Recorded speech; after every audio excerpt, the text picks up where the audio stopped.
I spent a few days recently trying to kind of get behind the science of what nutrition makes sense for a long run. When you look at nutrients, they're generally classified into 7 categories.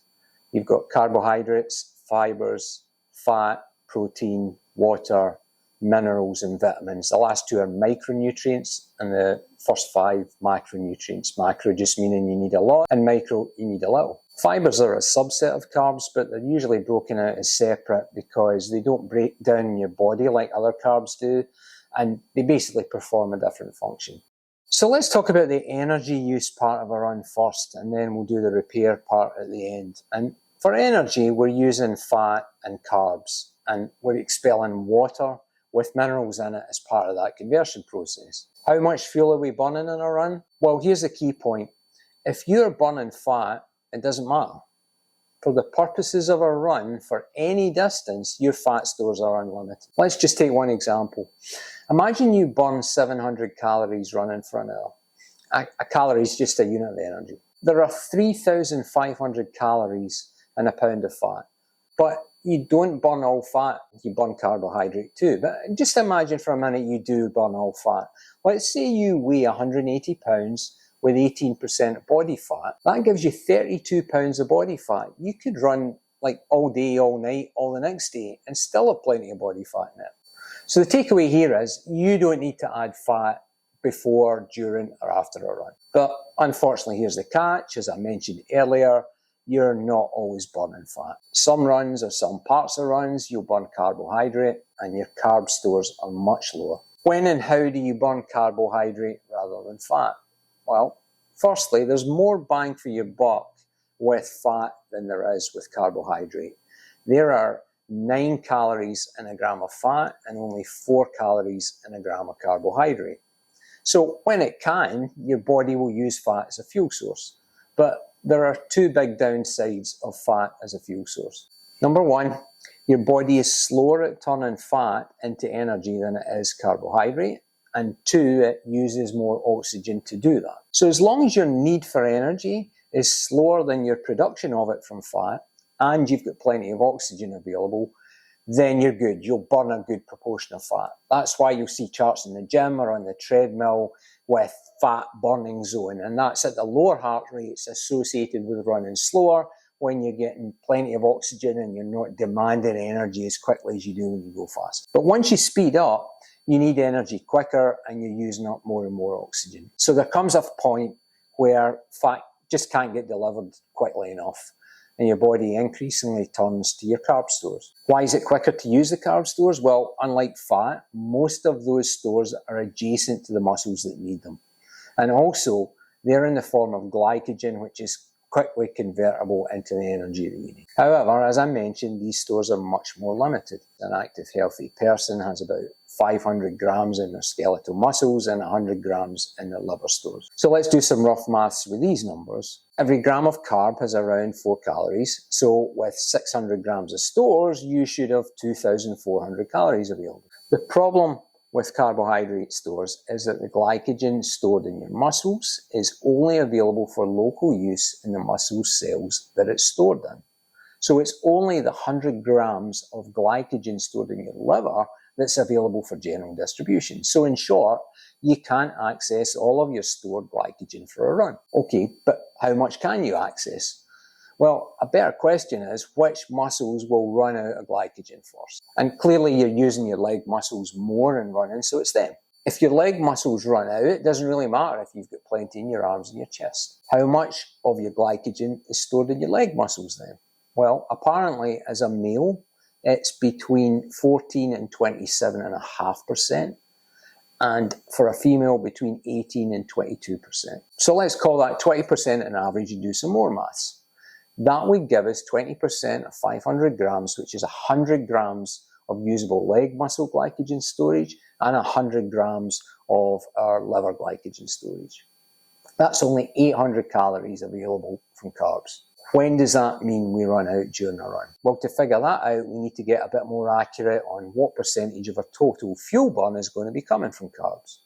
This chart here from a paper by Benjamin Rappaport is very helpful in that regard. It shows the percentage of fuel coming from carbs versus the percentage from fat, and how that varies by exercise intensity. And exercise intensity here is measured by percentage of VO2 max. So for example, if you look at the chart here, if you are running around 67% of your VO2 max, half your fuel would come from fat and half from carbs. At lower percent VO2 max, more would come from fat, and at higher percentages, more would come from carbs. Now, I don't know about you, but while I've got an estimated VO2 max from my watch, I have no idea what percentage of VO2 max I run at. However, Mr. Rappaport has another chart here. I can plug my VO2 max into the left of this chart, choose a running speed from the curves, and the intersection of those two will give me an estimate of the percentage of VO2 max I'm running at. So by combining these two charts and using my VO2 max and my estimated running speed, I can come up with my expected fuel burn mixture. Let me give you two examples for my VO2 max, which my watch tells me is 52. Now, is that VO2 max accurate? Let's come back to that later. So, two examples. I run my long, easy runs at 6.5 miles an hour. The speed chart estimates me at 67% VO2 max, and the fuel chart says I would burn 50% carbs at that pace. My watch says I burn around 720 calories per hour, so that means I use roughly 360 carb calories an hour, or 90 grams an hour.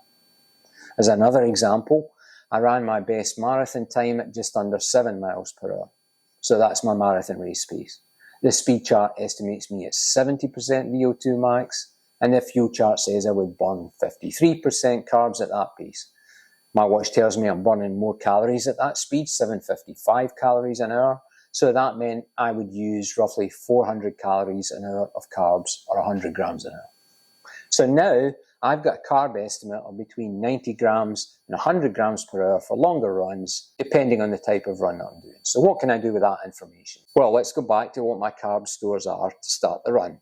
I have 100 grams in my liver, and then in my legs, as we discussed earlier, I've got somewhere between 14 and 27.5% of my overall 500 grams of muscle stores. Here's the table for how much time and distance I have before I run out of fuel for each of the two types of run I've described. Now, I've used two cases for each of my run types here. The conservative one is where my muscle mass in my legs is at a percentage at the bottom end of the scale, and the optimistic one is where it's at the top end of the scale. There's one obvious conclusion from this, irrespective of which case I use, and that is that if you run a marathon and you don't refuel during it, you're going to run out of carbs.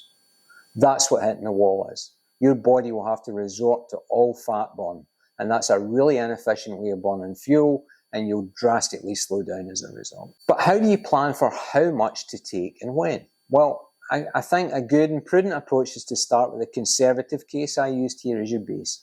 Try that out on your long, easy runs and adjust as needed. And here's why I think you need to take the conservative approach. Firstly, these figures assume ideal conditions, and in reality, a number of things will not be ideal. Here's just 3 examples. 1, you'll be burning fuel at a higher rate than the estimate. 2, you won't be able to access all the stores you think you have. And 3, your stores probably won't be full unless you take exceptional action. Now let me explain each of these 3 points. On the first point, it's well established that you burn more energy slowing down and then speeding up than if you were just holding an average pace. And that's the reality of any run, and especially a race, is you're going to be slowing down and speeding up. On the point about not being able to access all the stores you think there are a number of studies which infer that the brain has a role in decreasing performance in anticipation of depleting your stores, in advance of them being completely depleted. So in this case, your brain would slow you down as though you've run out of fuel, even though you hadn't.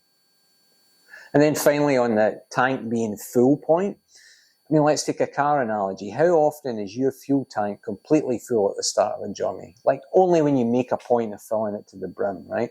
Now, you might get up early and eat a ton of carbs a few hours before a marathon, but are you really going to do it before your Sunday long training run? And then on top of these less than ideal conditions, there's just factors like measurement errors.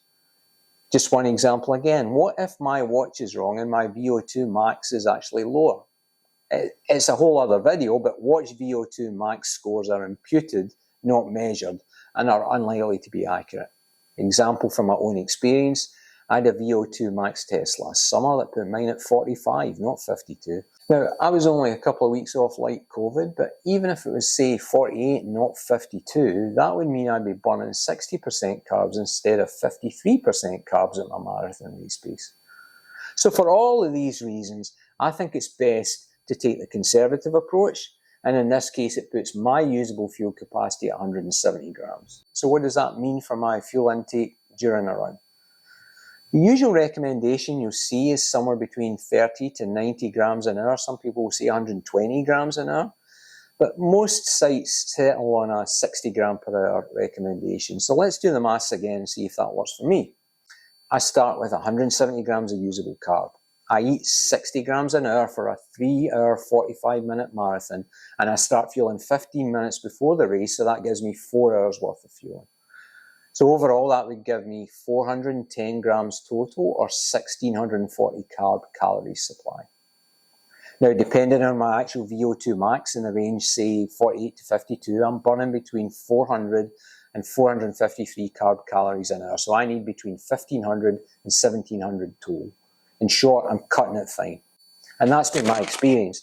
On the marathon that I've been referring to, I consumed 221 grams of carb immediately before the race up until my last gel at mile 38.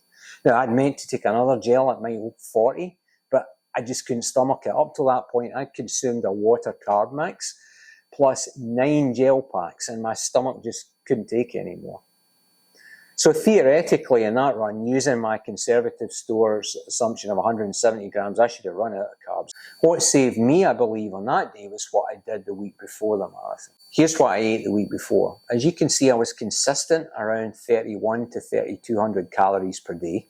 But you can see here that my percentage of calories from carbs went from 65% up to 90%. And it wasn't easy. I mean, especially I was traveling from a Thursday or Wednesday night. So basically, I ate just white bread, bananas, oatmeal, and rice. But I'm convinced that it increased my carb stores in advance of the race. And the science backs that up. Plenty of sources say it's possible to increase your carb storage capacity both in the short and the long term. The other thing I did the morning of the marathon was get up really early and eat 100 grams of carbs about 4 hours before the race and make sure that whatever stores I had, whether they were my original stores or my extra stores, were full. So I made it just. So overall then, what's the conclusion about fueling in all of this? Well, here are my 4 takeaways. 1, you have to fuel in a long run. 2, there's too many variables to be completely accurate about how much fuel you need. But you can come up with a ballpark number and then experiment around that on your long runs and then adjust for your own experience. And then the 4th point is you should be fueling evenly over a long run rather than waiting too long. Otherwise, your brain starts to get into that mode of thinking it's not going to get more fuel, and it starts to limit your performance in anticipation of running out. So what kind of carbs should you take in a long run? Personally, I kind of mix it up. I use sugar-based gels like GU. I use slower release starch ones like the Yukon here. And I also have a mix of the two, which is, example, this Crank Sports E-Gel, which also has a bunch of sodium, which I'll talk to you in a bit about. I think for anyone, you just need to learn and experiment and figure out what you can stomach and what works for you. That's the importance of using your long training runs to experiment and find out what works with you so that you can go into a race with confidence. The chart here shows the energy and sodium composition of the carb supplements I've used in racing. Something else I've learned about gels is that there's a huge difference between taking them at a low heart rate versus a higher heart rate that you might be at in a race, for example. And so that's something I practice as well. And I've also learned with my sugar ones that I need to take them with water over maybe an 800-meter period, not inhale them all at once.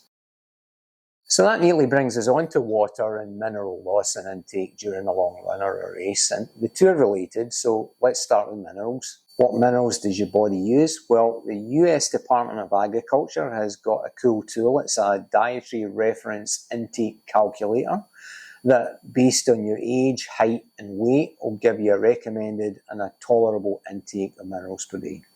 And I put the table up for me, a 61-year-old male, 6'1", weighing 175 pounds and classified as very active. That's the parameters you can put in. And as you can see, there are 15 minerals classified as essential, and it's outlined for me here, the amounts that make sense. Do we need to worry about replenishing all of these during a long run? Well, we do sweat a lot during a long run, and certainly this is not just water, there is mineral content. However, most of it is sodium, with also some losses of potassium, magnesium, and calcium. The rest are negligible losses. So let's focus on those four. Here's a chart showing recommended daily intake versus mineral loss over a 2-hour run based on my sweat rate and average data on typical mineral loss during a run. And as you can see, sodium is by far the most significant loss. Interestingly though, a relatively recent study reviewing sweat composition claims that you can make up all mineral loss with your normal diet. Specifically, it concluded that taken together, micronutrient supplementation does not seem to be necessary on the basis of sweat excretion during physical activity, provided that dietary intakes are normal. And in balance, maybe that's true, but other sources will tell you that the main causes of cramping, for example, during a run are dehydration, low carbohydrate, being untrained, but also low sodium. So if you find you sometimes cramp in a run, perhaps you have a low dietary sodium intake, and the further losses from sweat just make that worse. Or maybe you're a person like me who just loses a ton of sodium more than the average person on a run. Both a friend and I, when we run in the heat or over long distance, we sometimes have big white deposits on our legs, and that's a clear sign of a lot of sodium being output. So my own rule is that if I'm running a long distance or in really hot conditions, I'll make sure I have an electrolyte drink with sodium in it and I've never cramped. What about the other 3 minerals? Well, when I go on a long run, I'm eating a banana before and after the run. That gives me 844 milligrams of potassium, 64 milligrams of magnesium, and 12 milligrams of calcium. It's more than enough to compensate for those minerals in any long run. All I really need to worry about is sodium. Here's the mineral and other key nutritional content of some electrolyte supplements I've used. During a run up to about 2 hours, I'll take Noon or Yukon. I prefer the taste of the Yukon Berry Hydrate here, so that's kind of my go-to. And sometimes as well, I'll use this Yukon Energy Fuel in water. It's a starch-based and it's unflavoured. So what I can do is if I'm carrying water with me, I'll put this in and I'll add the Berry Hydrate, and that's giving me both some energy needs and my sodium needs. Another thing I'll do is take a packet of the LMNT immediately after a run. I really like its salty taste in cold water, and you know, with the content, a whole gram of sodium, it immediately restores my sodium levels. But during a run, it's a bit too salty for me. But instead, if I'm going on a run longer than a couple of hours, I really like adding a Crank Sport e-gel, which gives me both energy and a nice sodium supply. The Crank Sports is a lot to get down though, and although it tastes great, you really need to take some water with you. And I've got some great little 150ml soft flasks I use for that purpose. These can fit like anywhere in any pair of shorts. But the key thing I think is to find something that you like the taste of and that gets some sodium into you during a long run. What about water itself? How much should you drink? Well, studies tend to conclude that you should avoid losing more than 2% of body weight worth of water to avoid performance degradation. And it starts to get dangerous to your health if you're getting near 5% loss. I weigh 175 pounds, so 2% of that is 3.5 pounds. 1 litre of water weighs 2.5 pounds, so I need to avoid losing more than 1.4 litres or 48 ounces. How do I know how much I sweat running though? And typically you'll see recommendations to weigh yourself before and after a run, and the difference plus the weight of any fluid you drink is how much you sweated. I think this slightly overestimates sweat loss, but it's not by a big margin. You're losing about 86% of the fat that you burn through the carbon dioxide that you exhale. So that would affect the measurement of weighing yourself before and after, but you know, even in a long run, you're maybe only losing 1 to 2 ounces of fat. So you can probably use that method, the weighing method, if you want to try and get accurate about how much sweat you're losing during a run. Another simpler sweat method to use is, if you have a Garmin, is just to use its estimate. Typically mine tells me I'll lose 1 litre of water in an hour. So in any run longer than an hour and 25 minutes, I would need to have topped up, and after that I would need to keep topping up. For how much you top up, you'll see guidelines that generally recommend about 700 ml or 24 ounces every hour. And if you look at this table, you'll see that for up to 4 hours, for me this works. But that's a lot of water to carry. And if I know that I'm only going to run, say, 3 hours or 2 hours, I know I can get away with less. And if you look at the table here, you can see that that illustrates this.